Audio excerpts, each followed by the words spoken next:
नमस्कार। नवयोग ग्राम के आमुख पटल अर्थात फेसबुक पर साक्षात आपसे जुड़ रहा हूँ और यह जो सहयोग बनाया है, यह सहयोग बनाने के लिए डॉक्टर नवदीप जोशी जो कि इसके आयोजक हैं, उनका हार्दिक धन्यवाद करता हूँ और आप सभी का स्वागत है।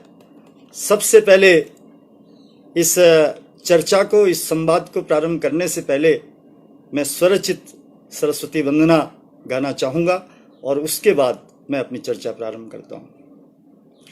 शारदे मातर्भवेत् मे जीवनं हि सात्विकं सत्यतपसा प्रेम मनसा ज्ञानमस्तु साधनम् सतां संगे गतिर्मेस्तु सत्क्रियासु मतिर्भवेत् प्रवृत्तिर्मे प्रकाशे स्यात् निवृत्तिस्तमसो भवेत् धियो मे सर्वदा मातः पावनं स्यात् चिन्तनं सत्यतपसा प्रेम मनसा ज्ञानमस्तु साधनम् शारदे मातर्भवेत् मे जीवनं हि सात्विकं सत्यतपसा प्रेम मनसा ज्ञानमस्तु साधनम।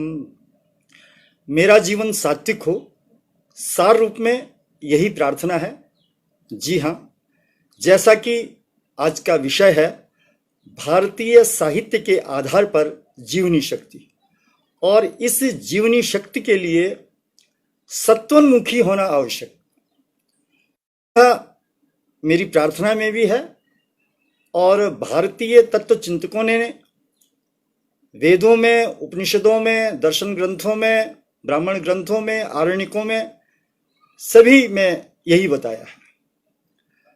और न केवल भारतीय चिंतकों ने अपितु बाहर के भी जो अन्य भाषी जो चिंतक हुए हैं, उन्होंने भी मनुष्य को सत्वोन्मुखी रहने के लिए कहा है।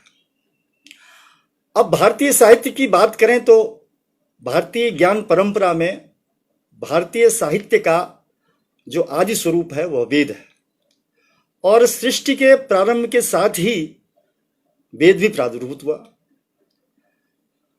आधुनिक विद्वानों के भौतिक दृष्टिकोण से भी देखें तो ऋग्वेद संसार का आदि ग्रंथ है और सबसे पहला जो ज्ञान का विस्तार है वो ऋग्वेद के द्वारा हुआ। और उसकी पहली ऋचा कहती है अगली मीले पुरोहितम यज्ञस्य देव मृत्युजम होतारम रत्न धातमम।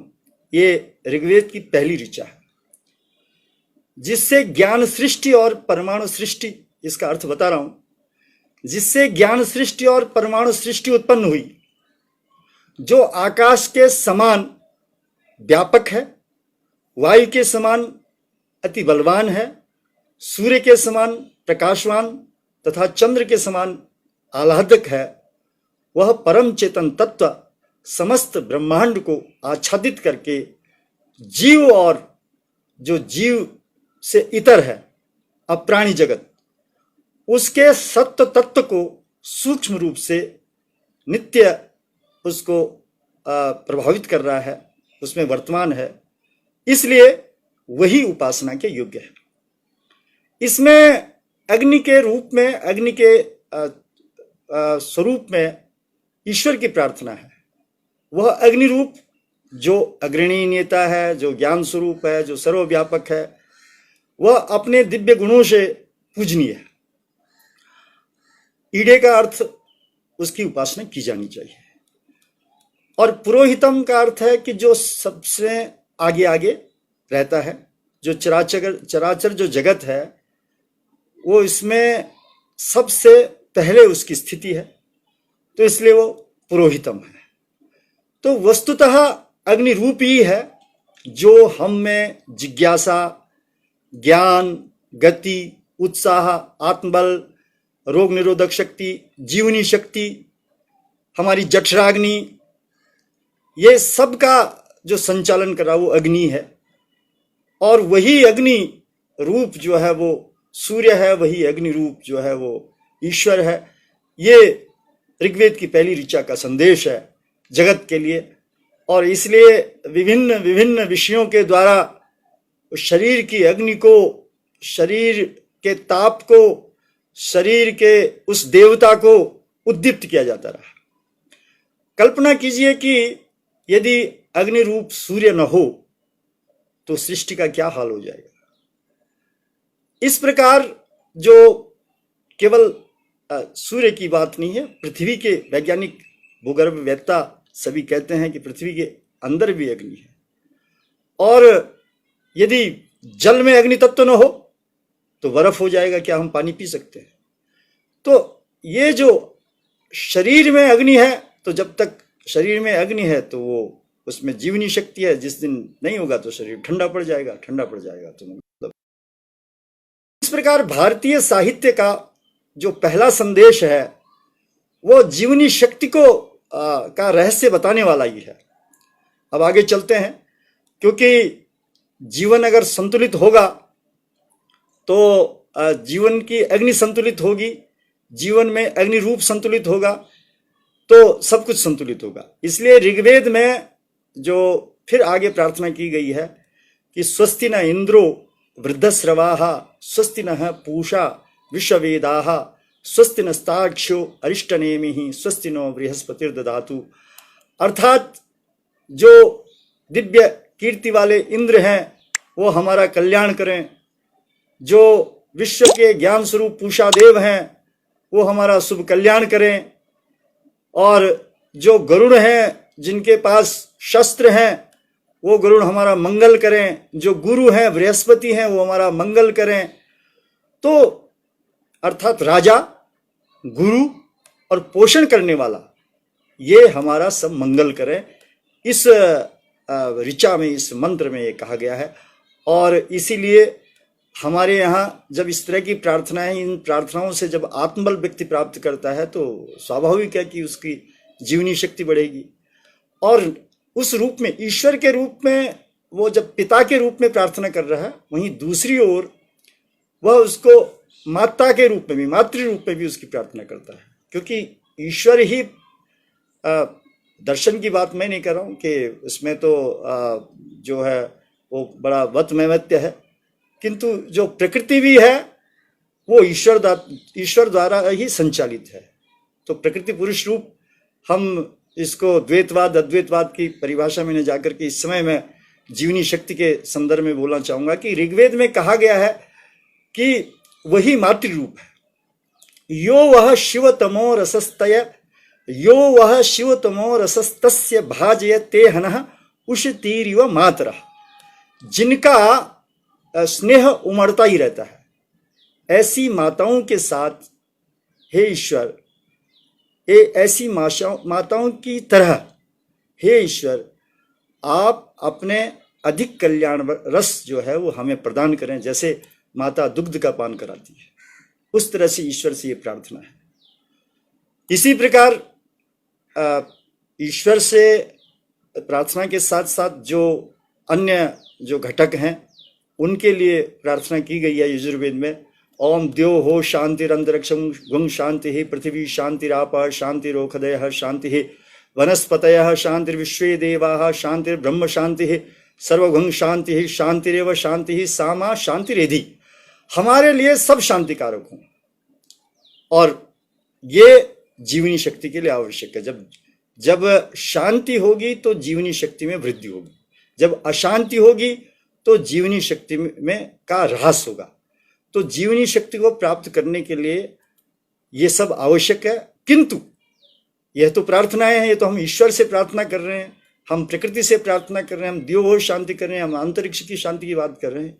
किंतु अब हमारे क्या कर्तव्य हैं, इसके लिए ऋग्वेद का जो दशम मंडल है वो कहता है तम तुम तन्नन रजसो भानुमन्युहि ज्योतिष्मतः पथो रक्ष धिया कृतान अनुल्बणम वयत जोगु वामपो मनुर्भव जनया देव्यम जनम। हे प्राणी, तू हमेशा कुछ न कुछ करता रहता है, सोचता रहता है, बुनता रहता है, कुछ न कुछ करने का, कुछ नया कुछ करने का सोचता रहता है। अपने भाग्य को, अपने भविष्य को, अपने वर्तमान को करने के लिए कुछ न कुछ चिंतन चलता ही रहता है।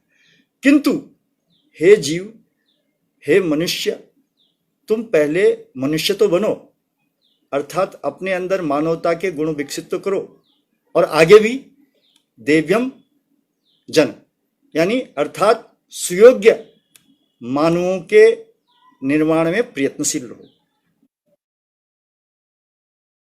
अच्छी संतान, अच्छा शिष्य, अच्छी जनता, उसके निर्माण में आप प्रयत्नशील हो। जब आपके चारों ओर अच्छी जनता, अच्छे शिष्य, आप अच्छी संतान, तो आपका मनोबल अपने आप ही बढ़ेगा और अपनी जीवनी शक्ति अपने आप विकसित होगी। किंतु जब उसमें पशुता का प्रवेश होगा तो वो सब नकारात्मक हो जाएगा।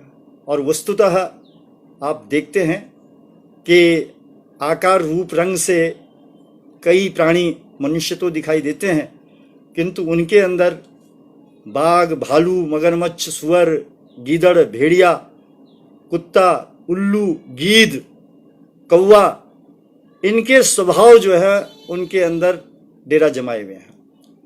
तो इसलिए ऋग्वेद हमें वह सब ज्ञान प्रदान करता है जिससे व्यक्ति मनुष्य बने और पशुता की तरफ न बढ़े। अगर मनुष्य ऐसा करेगा तो उसकी जीवनी शक्ति निश्चित रूप से खत्म होगी, क्षीण होगी, और वो रोग निरोधक शक्ति जो आज के इस परिवेश में कोरोना कोविड-19 के संक्रमण के दौर में जिसकी सबसे ज़्यादा उपयोगिता और सबसे ज़्यादा महत्ता स्वीकार की जा रही है, रोग निरोधक शक्ति, जीवनी शक्ति जिसकी होती है उसी की रोग निरोधक शक्ति भी होती है। तो ये भी तभी दृढ़ होगी जब मनुष्य मनुष्य बनेगा।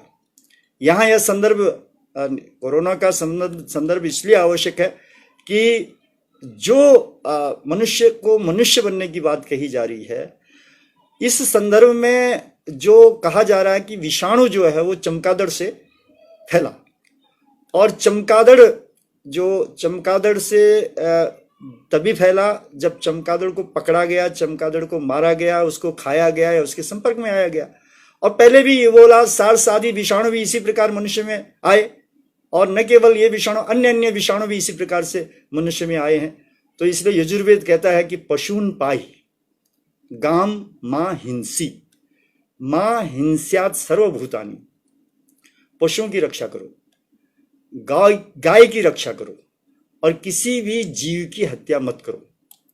क्योंकि अगर आप जीव की हत्या करेंगे तो जीव के विषाणु जो है वो आप पे आएंगे, और विषाणु मनुष्य के शरीर में, क्योंकि जीव के विषाणु है उसमें किस रूप में रह रहे हैं, मनुष्य के शरीरों में आकर के वो विषाणु उसके लिए घातक होते हैं। तो जीवनी शक्ति को बनाने के लिए मनुष्य को मनुष्य बनना पड़ेगा। इसलिए ये वेद का संदेश है कि मां हिंसा मत कीजिए।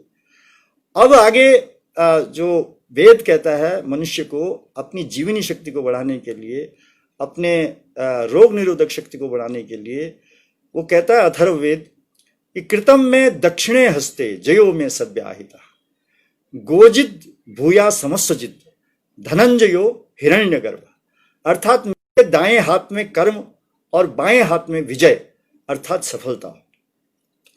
इन दोनों से क्या मिलेगा? गो, गाय, अश्व, धन, भूमि, हिरण्यगर्भ, स्वर्ण आदि पाने में सफल होगा। यदि ऐसा होगा तो निश्चित रूप से आत्मबल बढ़ेगा। सात्विक रूप से किया गया कर्म, अनैतिक नहीं, नैतिक रूप से किया गया कर्म, उससे आत्मबल बढ़ता है, उससे जीवनी शक्ति बढ़ता है। किंतु जो भ्रष्टाचार से किया गया कर्म होता है, जो कदाचार से किया हुआ कर्म होता है, उससे आत्मग्लानि बढ़ती है, उससे आत्मबल नहीं बढ़ता है। और जब सात्विक रूप से किया गया कर्म होता है, जयो में सव्याहिता, जब उससे सफलता मिलती है तो व्यक्ति उन्नति की ओर ऊर्ध्वमुखी होता है, और जब भ्रष्टाचार से किए गई सफलता मिलती है तो उससे अधोन्मुखी होता है। तो इसलिए जो सत्वोन्मुखी कर्म होता है उससे व्यक्ति में प्रसन्नता, उसमें व्यक्ति में प्रेम, साहचर्य पनपता है। किंतु जो कदाचार, भ्रष्टाचार होता है उससे व्यक्ति में ईर्ष्या, द्वेष, घृणा, हिंसा, कलह, प्रमाद, किंतु यदि ये होंगे तो जीवनी शक्ति कैसे बढ़ेगी? तो इसलिए ये जो घृणा, हिंसा, कलह आदि नहीं होने चाहिए, और इसीलिए यजुर्वेद कहता है कि ये नहीं होने चाहिए आप में। और इसलिए वहां मंत्र है, मित्रस्य मां चक्षुषा सर्वाणि भूतानि समीक्षन्ताम मां, मित्रस्याहम चक्षुषा सर्वाणि भूतानि समीक्षे, मित्रस्य चक्षुषा समीक्षा में, अर्थात सभी मुझे मित्र की दृष्टि से देखें, मैं सभी को मित्र की दृष्टि से देखूं, हम सभी एक दूसरे को मित्र की दृष्टि से देखें, और मानो समान रूप से आपस में प्रेम भाव से रहे। और इसलिए मानव के मानव आपस में मानव अधिकारों की रक्षा होगी। मानव अधिकार परिषद, मानव अधिकार मंत्रालय, मानव अधिकार आयोग, ये सब तभी है जब ईर्ष्या, राग, द्वेष है। इसलिए जो वेद कहता है, बार बार कहता है कि स्वस्ति पंथा मनुचरेण, अर्थात हम कल्याणकारी मार्गों का अनुसरण करें। जब हम कल्याणकारी मार्गों का अनुसरण करेंगे तो हमारा आत्मबल बढ़ेगा और दूसरे का भी आत्मबल बढ़ेगा। और यजुर्वेद कहता है कि अगर आपको आत्मबल बढ़ाना है तो तन में मना है शिव संकल्प मस्तु, अर्थात मेरा मन अच्छे संकल्पों में रहे। अच्छे संकल्पों में मैं वाला मन होगा तो वह अच्छा करेगा और सात्विक रहेगा, सकारात्मक रहेगा, तो वह कभी न तो दूसरे का दिल दुखाएगा और न खुद दुखी होगा, न कहीं आत्मग्लानि में जाएगा, और सत्वोन्मुखी रहेगा। तो इस प्रकार वेदों में ही अनेक मंत्र हैं। वेदों के सम्यक ज्ञान के लिए वेदांगों का अध्ययन परमावश्यक है, और 6 वेदांग हैं। वेद बहुत विस्तृत है, अगर मैं वेदों की चर्चा करूंगा तो सारा समय इसी में लग जाएगा, किंतु संक्षेप में मैंने ये चर्चा की है। और मैं आपको वेदांगों की बात कहूं तो छंद पादो तो वेदस्य हस्तो कल्पोथ पठ्यते, ज्योतिषा मयनम चक्षुर निरुक्तम श्रोत्रमुच्यते, श्रोत्र शिक्षा घ्राणम तो वेदस्य मुखम व्याकरणम स्मितम तस्मात् सांगमधित्येव ब्रह्मलोके महीयते। कि वेदों की शिक्षा, वेदों के अध्ययन, वेदों के ज्ञान के लिए वेदांग का अध्ययन, वेदांग की जानकारी होनी आवश्यक है। शिक्षा, कल्प, व्याकरण, निरुक्त, ज्योतिष, छंद आदि, इन वेदांगों में भी जीवनी शक्ति के विस्तार के लिए अनेक उपाय हैं। और वो ज्योतिष तो एक पूर्ण इसीलिए है मनुष्य के कल्याण के लिए, इसमें बाकी भी, क्योंकि उनका ज्ञान होगा तो शब्द, शिक्षा का अच्छा ज्ञान होगा, आप कल्प का अच्छा ज्ञान होगा तो आप जीवन के उत्कर्ष की तरफ अग्रसर होंगे। तो ये सब संक्षेप में मैं कह रहा हूं, क्योंकि बहुत बड़ा विषय है ये। भारतीय साहित्य बहुत विस्तृत है, बहुत विशद है, अपार है, अनंत है। मैं संक्षेप में आपके सामने कुछ बातें रख रहा हूं। उपनिषदों में, तैत्तिरीय उपनिषद में कहा गया है कि तेजस्विना वधीतमस्तु मां विद्विषामहे, अर्थात हम दोनों का अर्थ यहाँ ये प्रतीक रूप में है कि जब हम कहीं संग में हो तो हम मिलकर विद्या की प्राप्ति करें और सामर्थ्य प्राप्ति करें। हम दोनों तेजस्वी हों, हम दोनों परस्पर द्वेष न करें। यदि इस प्रकार से निर्मल मन रहे दो लोगों का, समाज में अड़ोसी पड़ोसी का, भाई बंधु का, संबंधियों का, तो निश्चित रूप से जीवनी शक्ति बढ़ेगी और निश्चित रूप से रोग निरोधक शक्ति मनुष्य में तीव्र होगी, दृढ़ होगी। बृहदारण्यकोपनिषद में की बात चल रही है, उसमें उपनिषदों की बात चल रही है। उसमें मैत्री जी जो याज्ञवल्क्य की पत्नी है, जो बृहदारण्यक उपनिषद में उनसे पूछती हैं, जब वो वनगमन की बात होती है, तपस्या की बात होती है, तो मैत्री साथ ये ना हम नामृतास्याम किम तेन कुर्याम, यानी जिससे मैं ना अमृता परमानंद हेतु उसके लिए मैं क्या करूं। तो याज्ञवल्क्य जो है वो अमृतत्व की वहां शिक्षा देते हैं, और वही अमृतत्व ही जीवनी शक्ति है और विस्तार है वहां। तो इस तरह के बहुत सारी शिक्षाएं आपको उपनिषदों में मिलेंगी। कठोपनिषद में कहते हैं कि न वित्तेन तर्पणीयो मनुष्य, कि मनुष्य केवल धन से संतुष्ट नहीं हो सकता, क्योंकि आप देखते होंगे अभी भी जो कोरोना कोविड-19 का जो संक्रमण चल रहा है, इस त्रासदी चल रही है, बड़े बड़े धनवान लोग, बड़े बड़े ऐश्वर्यवान लोग और बड़े बड़े मंत्री लोग असहाय हैं, क्योंकि उनकी जो जीवनी शक्ति है, उनकी जो रोग निरोधक शक्ति उन्हें प्रबल नहीं है, वो शक्ति उसमें शक्ति नहीं है, वो उसमें सामर्थ्य नहीं है। तो पैसा इसलिए कहता है कठोपनिषद न वित्ते न तर्पणीय मनुष्य, कि मनुष्य जो है वो वित्त से संतुष्ट नहीं हो सकता, वित्त से वो सामर्थ्यवान नहीं हो सकता है कि भौतिक दृष्टि से कभी स्थिति स्पष्ट कर दी है। तो ये जो उपनिषद है उसमें ईशावास्य उपनिषद कहता है कि तेन त्यक्तेन भुंजीता मां गृधः कस्य सिद्धनम, अर्थात जीवनी शक्ति प्राप्त करने के लिए जो हम कमा रहे हैं, जो हमारे पास धन है, उस धन का हमें सदुपयोग करना चाहिए और दूसरों के साथ भोग करते हुए, कुछ दूसरों के लिए छोड़ते हुए उसका उपभोग करना चाहिए। वहीं बृहदारण्यक उपनिषद कहता है असतो मां सद्गमया तमसो मां ज्योतिर्गमया और मृत्योर्मा अमृतंगमया, अर्थात असत्य से सत्य की ओर ले चलो, अंधकार से प्रकाश की ओर ले चलो और मृत्यु से अमरता की ओर ले चलो। ईश्वर से प्रार्थना है। और इसमें तो स्पष्ट ही है कि हमारी जीवनी शक्ति के विस्तार के लिए ये सब आवश्यक है। असत्य से सत्य की ओर जाना चाहिए, अंधकार से जब प्रकाश की ओर जाएंगे तो अपने आप ही हमारा मनोबल और जीवनी शक्ति सब बढ़ेंगे। तो इसी प्रकार की बहुत सारी शिक्षाएं, बहुत सारे संदेश हमारे उपनिषदों में, आरण्यकों में, ब्राह्मण ग्रंथों में, स्मृति ग्रंथों में, नीति शास्त्रों में, दर्शन ग्रंथों में बहुत जीवनी शक्ति को बढ़ाने के लिए है। अनंत ज्ञान है, इतने शास्त्र हैं कि यह जन्म जो है पूरा नहीं होगा उन शास्त्रों को पढ़ने के लिए। किंतु क्या है कि भौतिकवाद ने हमारी भारतीय जो पद्धति है, हमारे भारतीय जो शास्त्र है, साहित्य है, हमारा भारतीय वाङ्मय है, उसको हास्य पे रख दिया और जो पाश्चात्य जो देशों से आने लगा, चाहे वो औषधि है, चाहे वो जीवन पद्धति है और चाहे वो शास्त्र है, उनका अनुकरण किया जाने लगा, जिसके कारण आज जो भारत में जीवनचर्या है वह सारी बिगड़ी हुई है।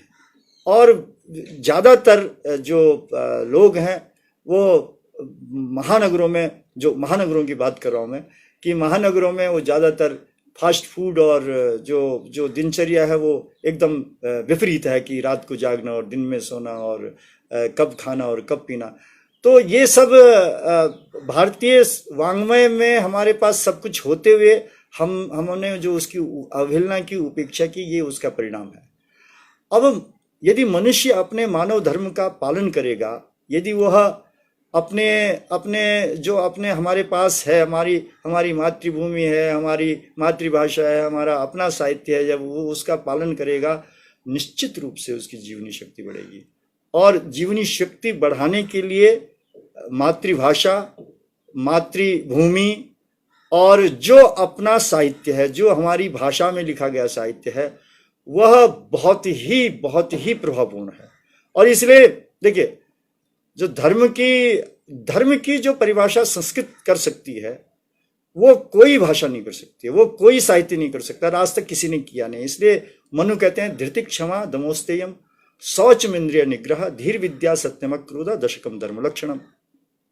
मनुष्य का जो धर्म है, मनुष्य के धर्म की बात हो रही है, जो धर्म की बात हो रही है, धर्म क्या है, वो मनु कहते हैं कि मनुष्य में धैर्य, क्षमा, अनुशासन, चोरी की प्रवृत्ति का अभाव, स्वच्छता, इंद्रियों पर संयम, बुद्धिमत्ता, विद्या की प्राप्ति, सत्य का पालन, क्रोध का अभाव, ये सब जब होते हैं तो वो धर्म होता है।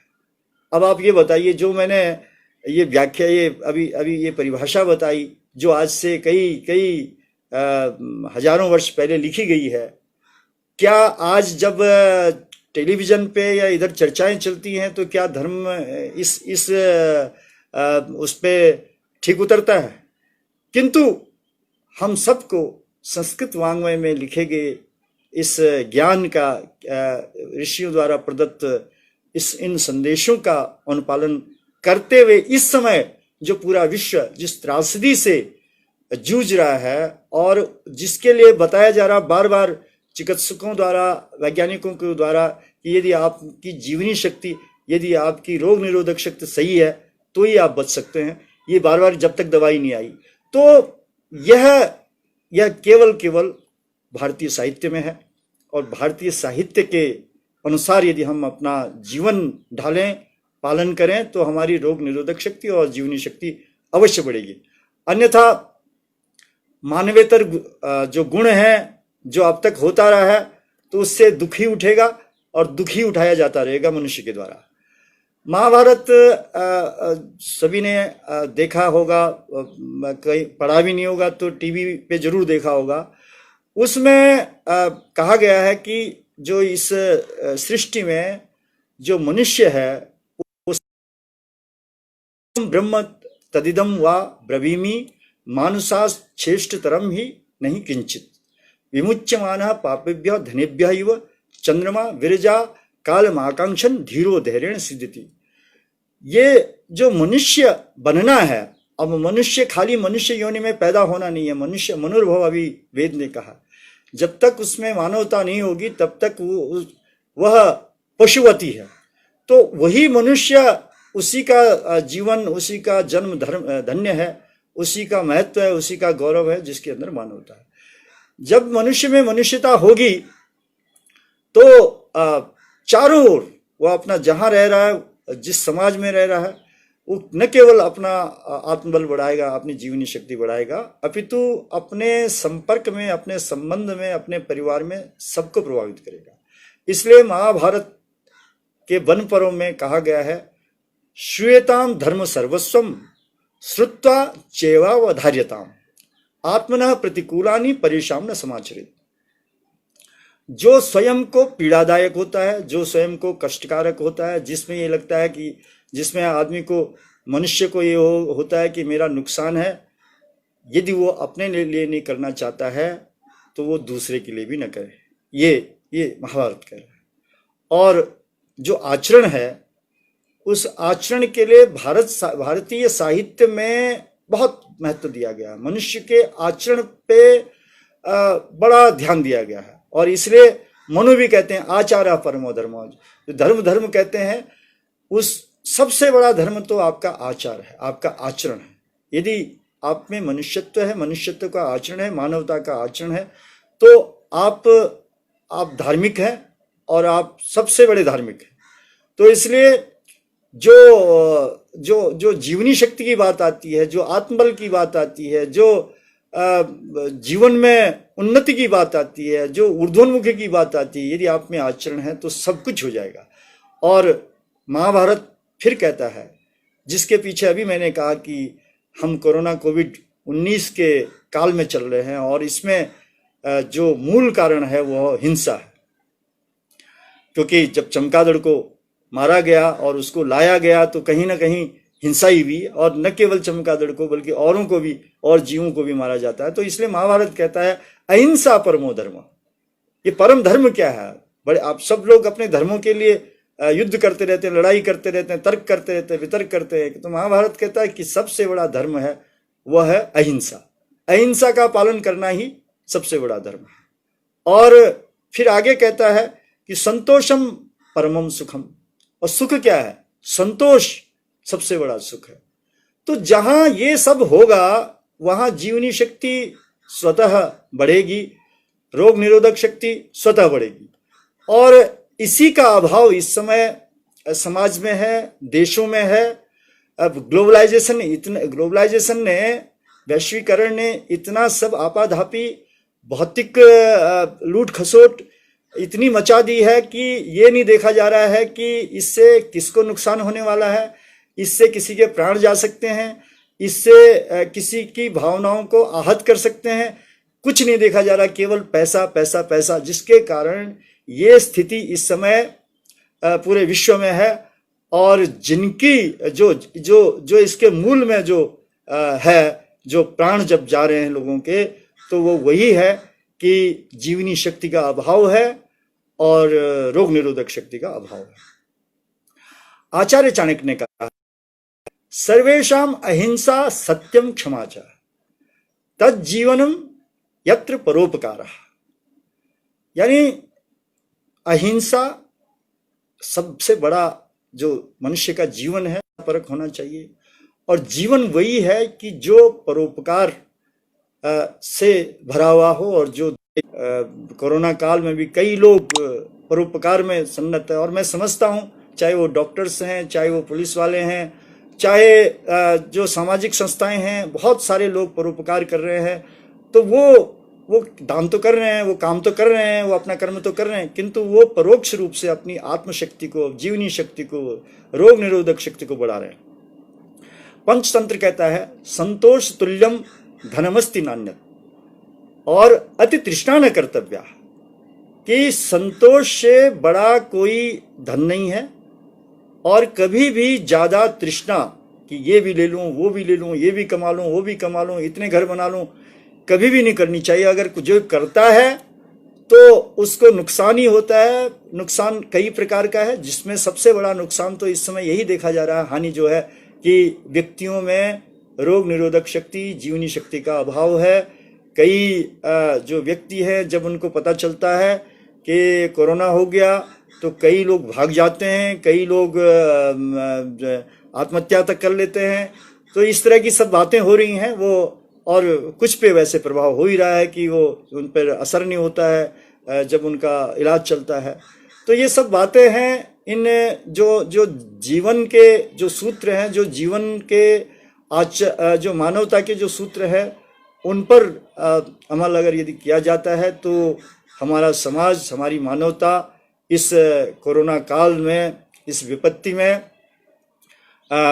विजय पा सकती है, सफलता पा सकती है। गर्ग संहिता में भी लिखा गया है, गर्ग संहिता ज्योतिष का ग्रंथ है, अति लोभाद असत्याद्वा नास्तिक्याद वाप्य धर्मतः नरापचाराद अन्यत नरापचारान्यतम उपसर्ग प्रजायते।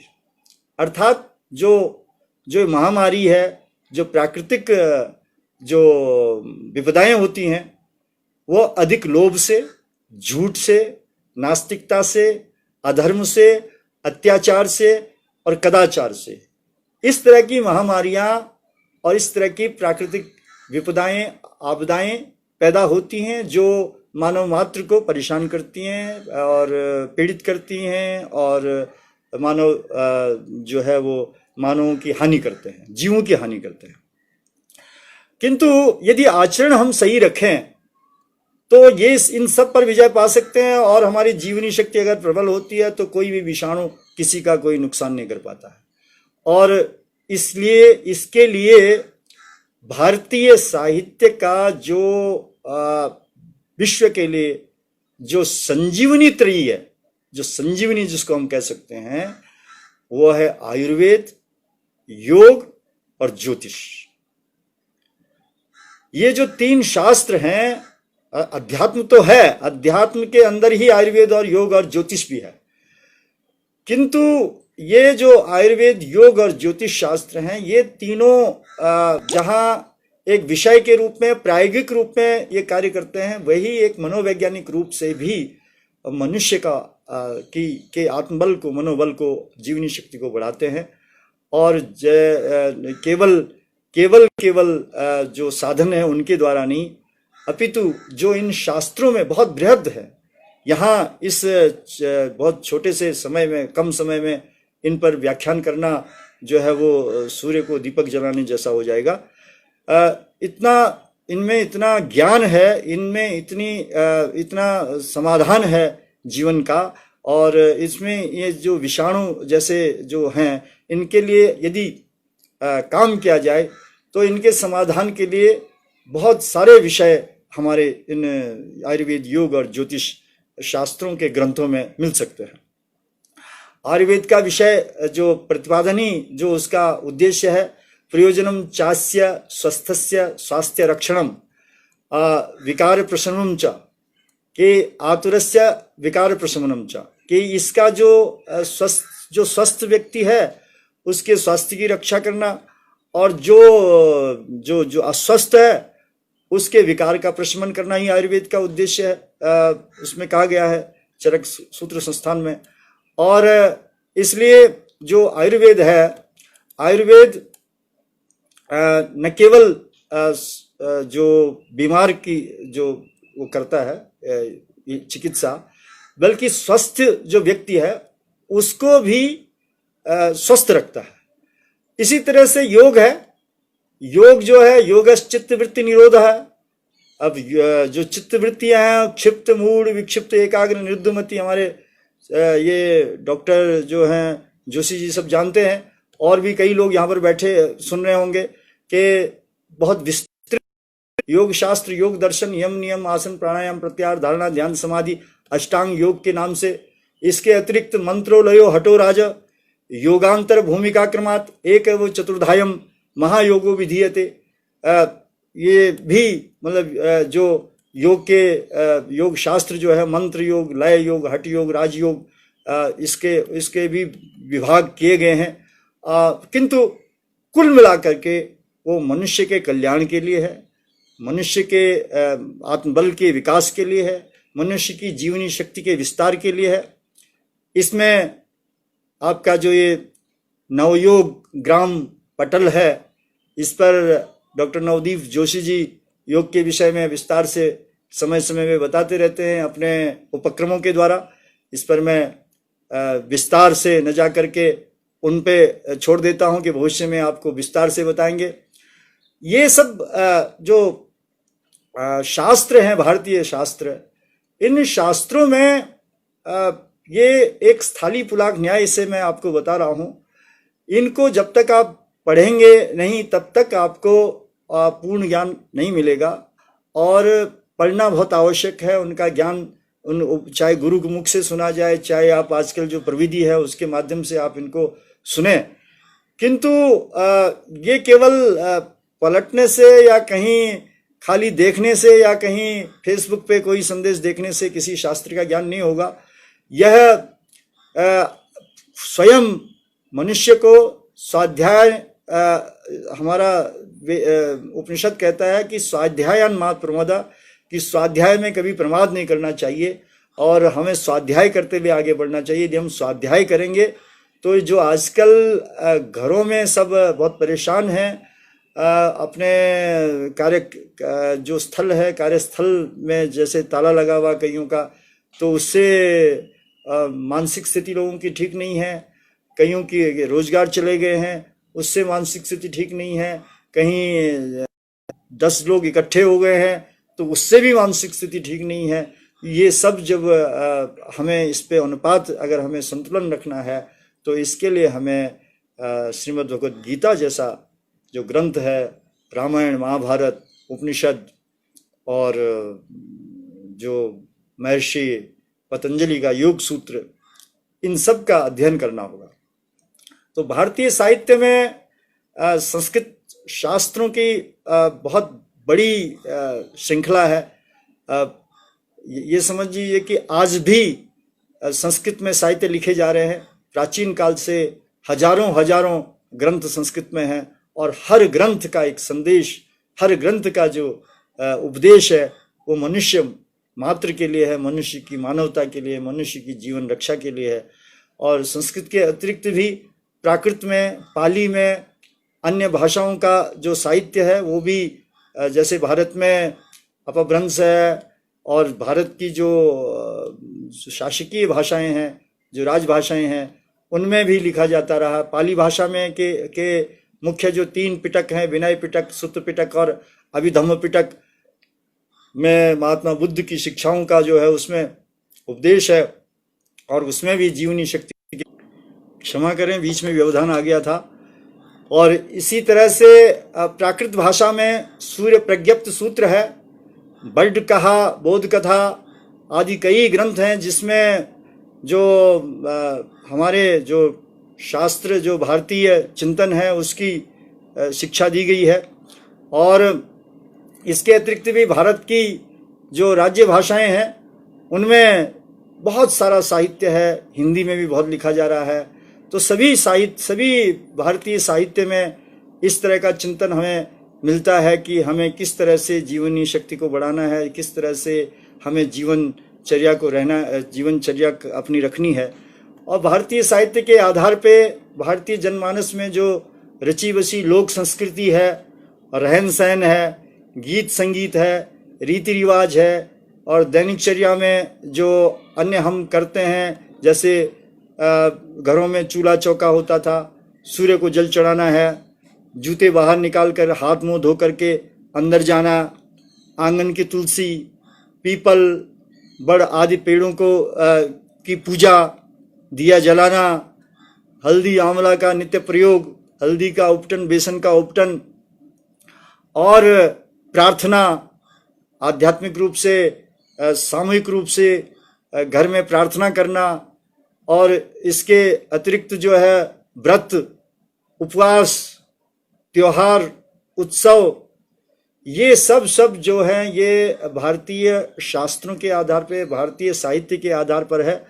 और भारतीय साहित्य के आधार पर ही भारतीय जनमानस है। भारत का एक एक जो भारत की एक एक रीति है, भारतीय गांव की, भारतीय शहरों में जो एक एक मनुष्य जो है वो अपने जीवनचर्या, अपने दैनंदिन जीवन को जीता है, वो सब भारतीय साहित्य का ही प्रायोगिक रूप है। और बहुत कुछ उसमें विकृतियां भी आ गई हों। मैं नहीं कहता कि भाई वो कई जगह उसमें वितंडावाद आ जाता है, कई बार उसमें विकृतियां आ जाती हैं आचरण जब होता है, किंतु बहुत कुछ सब कुछ, हम कहते हैं बहुत कुछ नहीं, वो सब कुछ जो है वह निकला भारतीय साहित्य की, भारतीय जो ग्रंथ हैं वेदों से लेकर के, और उपनिषद और पुराण और आधुनिक जो साहित्य है वो सब उसी का आधार, उनका सबका आधार जो है, जो जितने भी रीति रिवाज, व्रत, त्योहार हैं, उनका आधार जो है वो हमारा भारतीय साहित्य है। और हो सकता है कि दर्शन अलग हैं, हो सकता है कि मत अलग हो सकते हैं, हो सकता है कि पंथ अलग हो सकते हैं, हो सकता है कि संप्रदाय अलग हो सकते हैं, किंतु मूल रूप से जो भारतीय जो संस्कृति है वो विभिन्नता में एकता जो है वो, और वो इस तरह से है कि जैसे एक बाग में विभिन्न जो पुष्प खिले हों, और उस रूप में ये हमारी जो भारतीय संस्कृति है वह इस समय पूरे विश्व में ये एक, इस समय लोगों को ये भी एक वो हो रहा है कि भारत में भले अभी कुछ दिनों से कुछ चिंता का विषय तो बना हुआ है कि कोरोना कोविड के कारण, किंतु फिर भी ये सबको ये है कि भारत ने किस तरह से ये इस पर, इस रोग पर, इस विषाणु पर काबू पा लिया। और कुल मिलाकर के हमारा जो हमारी जीवन पद्धति है, हमारी दादा दादी, नाना नानी की जो शिक्षाएं होती हैं वो भी सब जो है हमारे भारतीय साहित्य के ही जो है वो परिणति है। उसी की कहानियां आगे बढ़ बढ़ करके दादा दादी और नाना नानी तक पहुंची। और भारतीय जो जनमानस है उसमें एक जो गुण है वह सभी में है, वह है सर्वे भवन्तु सुखिना, सर्वे सन्तु निरामयाः, सर्वे भद्राणि पश्यन्तु मां कश्चित् दुःख भाग् भवेत्। ये संदेश जो है वह भारत का ही है, और हमारे भारतीय साहित्य का ही है, हमारे भारतीय वाङ्मय का ही है कि हम किसी को भी दुखी नहीं देखना चाहते। हम अपने पड़ोस हो, हमारा जो सामने कोई प्राणी है और कोई दूर भी है, यदि हम उसके बारे में सुनते हैं तो हमारे डीएनए में है, हमारे, क्योंकि हम ऋषियों का जो चिंतन हम तक आया है वो यही है कि सर्वे भवन्तु सुखिनः, सर्वे सन्तु निरामयाः, सर्वे भद्राणि पश्यन्तु मां कश्चित् दुःख भाग् भवेत्। जिसके अंतस में, जिसके मन में यह चिंतन होगा, उसका आत्मबल कैसे कमजोर हो सकता है, उसके मनोबल कैसा क्षीण हो सकता है, उसकी रोग निरोधक शक्ति कैसे कमजोर हो सकती है। ये जिसके भाव होते हैं कि अयम निजः परो वेति गणनाम लघु चेतसाम उदार चरिता नाम तो वसुधैव कुटुंबकम। बोले जो वसुधैव कुटुंबकम की आज जो बात ग्लोबलाइजेशन कहते हैं, बार बार जो भौतिक रूप से, जो व्यवसाय रूप से ग्लोबलाइजेशन किया गया, उसका तो हमारे यहाँ जो मानवीय संबंधों के तौर पे हमारा जो शास्त्र है, जो हमारा वाङ्मय है, वो ये कहता है कि वसुधैव कुटुंबकम। ये जो पूरा सृष्टि है, पूरा संसार है, जिसमें सब मनुष्य, सब जीव रहते हैं, वो एक कुटुंब है। वो तो जिसकी ये भावना है, जिसका ये विचार है, जिसके मन में इस तरह के उदात्त विचार हों, उसका मनोबल कैसे कमजोर हो सकता है, उसकी जीवनी शक्ति कभी भी कमजोर नहीं हो सकती है। और ये जो भारत की शिक्षाएं हैं, भर्तृहरि ने, विदुर ने, तमाम अनगिनत नीति सूक्त हैं, नीति शास्त्र हैं, जिनमें मनुष्य को मनुष्य बनाने की प्रक्रिया सतत जारी रखी गई है। और बच्चों को संस्कारित करने के लिए तमाम श्लोक और तमाम सूक्तियाँ और तमाम शास्त्र हैं।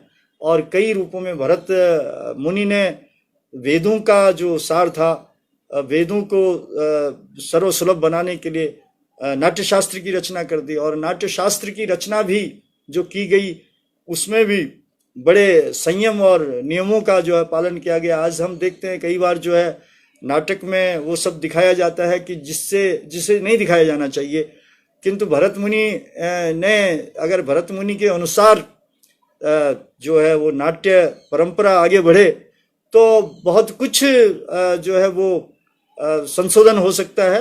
क्योंकि भरत मुनि ने भी उसी दृष्टि से सब रखा कि ऐसे लोगों के समक्ष ऐसे सीन न दिखाए जाएं कि जिससे, ऐसे दृश्य न दिखाए जाएं कि जिससे सामाजिक कदाचार या व्यक्तियों का मनोबल टूट जाए। और प्रायः आजकल टीवी हो, चाहे फिल्म हो, चाहे चलचित्र जगत हो, चाहे मीडिया हो, ऐसे ऐसे दृश्य आ जाते हैं कि छोटे बच्चे, महिलाएं, वृद्धजन, अभी हम कोरोना कोविड में बार बार सुनते आ रहे हैं कि इन लोगों का खास ध्यान रखिए। तो इस तरह का चिंतन जो है वो भरत मुनि ने किया नाट्यशास्त्र में कि किस तरह से मंडप विधान होना चाहिए, किस तरह से पात्र होना चाहिए, किस तरह से नाटक होना चाहिए, किस तरह से नायक होना चाहिए। तो ये एक एक विषय पर संस्कृत साहित्य में चिंतन किया गया है। जिस विषय को आप इसका काम शास्त्र ले लीजिए, आप मतलब कौन सा विषय ऐसा नहीं है कि वास्तुशास्त्र ले लीजिए जो भवन निर्माण का है, ऐसा कोई विषय नहीं है जिस विषय पर संस्कृत साहित्य में चिंतन न किया गया हो मनुष्य के कल्याण के लिए, और सिर्फ केवल मनुष्य के कल्याण के लिए। उसमें कहीं जब चिंतन किया गया संस्कृत शास्त्र में, तो उसमें कहीं व्यवसायत्मिका दृष्टि नहीं रही कि जहाँ अन्य देशों में, अन्य भाषाओं में कोई उपन्यास लिखा जाता रहा या कोई चिंतन किया जाता रहा, तो वहाँ उसके पीछे सबसे पहले उनकी व्यवसायत्मिका दृष्टि होती है कि इससे उनको कितना लाभ होने वाला है, प्रकाशक को कितना लाभ होने वाला है, और बेस्ट सेलर बुक कौन हो सकती है। उनका दृष्टिकोण तो ये हो सकता है। तो इसलिए वो अपने उसमें वो मसाला डालते जाते हैं जिससे उनकी पुस्तक, किंतु हमारा जो साहित्य है, भारतीय जो वाङ्मय है, भारतीय जो साहित्य है, उसके पीछे विशुद्ध जो भाव चिंतन रहा है ऋषियों का, मुनियों का, वो रहा है लोक कल्याण, मनुष्य मात्र का कल्याण और मनुष्य का संस्कार, मनुष्य में मानवता के गुणों का विकास और सृष्टि का कल्याण। और ये जैसा संगच्छध्वम सम्मुदध्वम सम्मो मनांसि जानतम, ये सर्वे भवन्तु सुखिनः सर्वे सन्तु निरामया। तो इस तरह के जो हमारे संस्कृत साहित्य के उपदेश हैं, और आज इस नवयोग ग्राम के पटल पर, इस फेसबुक आमुख पटल पर आपसे बात कर रहे हैं, आपसे संवाद कर रहे हैं, बड़ा गौरव का अनुभव कर रहा हूं। मैं इसके लिए डॉक्टर नवदीप जोशी जी को बहुत बहुत धन्यवाद देता हूं। ओम विश्वानि देव सवितर्धुरितानि परासुवा यद्भद्रं तन्न आसुवा। ओम शांति शांति शांति। नमस्कार।